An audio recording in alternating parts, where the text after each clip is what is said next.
Hang your heads in shame. Karren Brady blasts disgraceful mockery of Prince George. Dr. Sholomos Shogbamimu has called for Prince George to be left out of dramas concerning other royal family members and criticizes the new series The Prince. British-born Nigerian activist and commentator Dr. Sholomos Shogbamimu criticized the new animated series from HBO Max, which satirizes the royal family by focusing on Prince George of Cambridge. Dr. Shola did not feel it was appropriate for the series to be making an 8-year-old child the subject of derisive humor and felt it could set a bad precedent. Alex Beresford questioned whether Prince George should be brought into the Harry and Meghan arguments following the Duke and Duchess of Sussex's controversial stepping down from senior members of the royal family and their subsequent projects. Noting a clip from the HBO Max animated series, Alex says the fictionalized Prince George turns his nose up at a gift from Prince Harry, Duke of Sussex, and Meghan, Duchess of Sussex. Dr. Shola responded, "Okay, look, I haven't watched it, and as far as I'm concerned I'm not going to. I just saw the trailer." She went on, "Harry and Meghan. Kate, William, Harry and Meghan, and every other drama coming out of the royal family has jack all to do with an 8-year-old boy. He only turned 8 last week. Leave him the heck alone. Any twist that people want to bring into it is not relevant.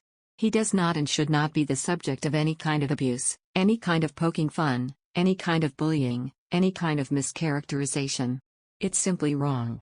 Earlier in the discussion, Dr. Shola compared the series to the popular adult-oriented animated comedy Family Guy, which depicted a hyper-intelligent baby named Stewie Griffin. Prince George has recently been at the center of controversy after being ridiculed in HBO Max's new animated comedy The Prince. The 8-year-old royal, who is third in line to succeed the Queen as monarch, is claimed to be portrayed as spoilt and sassy in the satirical series. The show's 12 episodes are written by Gary Janetti, who is known for the adult animated comedy Family Guy and the sitcom Will and Grace. Baroness Karren Brady has hit out at the new HBO Max series and fumed the network should hang their heads in shame. The 52-year-old spoke out in her latest column, referencing Prince George's portrayal in the comedy show. Released last week, The Prince centers around a fictional version of the young royal with expensive taste and a withering sense of humor.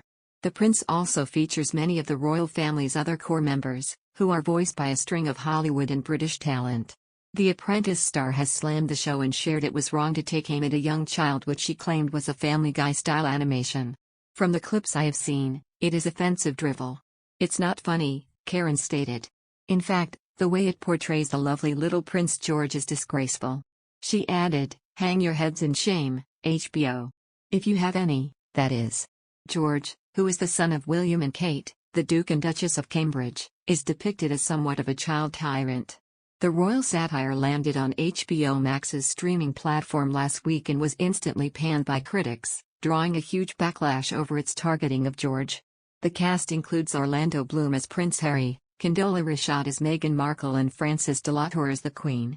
Other criticism of the show focused on the decrepit portrayal of the late Prince Philip, the Duke of Edinburgh, claiming it was too soon after his death in April to be parodying him. Gary confirmed earlier this year that the show was to be pushed back in the wake of the Duke's death.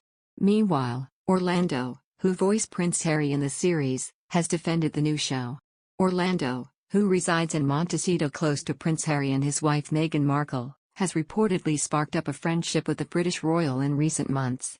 The 44-year-old dished on his new role and admitted he had yet to mention the news to Prince Harry. Orlando said, "I hadn't met him when I signed up to do it, and I subsequently met him, and he's such a nice guy and he's got a great sense of humor. I hope he maintains his sense of humor through this because they're sort of on a pedestal." He added to The Hollywood Reporter in August 2020, "We're showing real adoration to them in one form or another. We're showing real adoration